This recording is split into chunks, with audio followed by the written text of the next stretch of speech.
Marianne rêve de s'offrir un chez elle. À peine franchie la porte de ce courtier, elle apprend que les frais de notaire viennent d'augmenter, plus 0,7, soit 1 400 € de plus pour un bien à 200 000 €. Pas de quoi renoncer, mais il faudra faire des choix.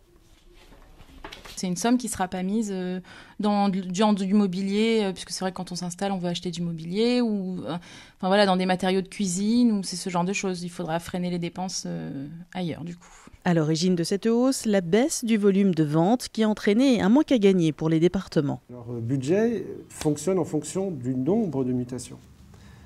Donc moins de mutations, le budget a été baissé, et donc, fort de cela, elles sont allées trouver le gouvernement qui donc a décidé cette augmentation. Tous les départements ne sont pas logés à la même enseigne. Pour l'instant, près des 2/3 ont décidé de mettre en place cette augmentation. D'autres ont annoncé qu'ils ne bougeraient pas. C'est le cas du Morbihan, de la Vienne ou encore de Paris. C'est qui les départements qui vont faire cette hausse? C'est les départements les moins riches finalement, parce que c'est les départements qui ont besoin de ressources. Et donc, au final, qui va être encore pénalisé? Ce sont les gens qui ont moins de ressources. Un surcoût que les banques ne financeront pas. Elles ont en effet coutume de réclamer l'intégralité des frais de notaire en guise d'apport lors de la signature.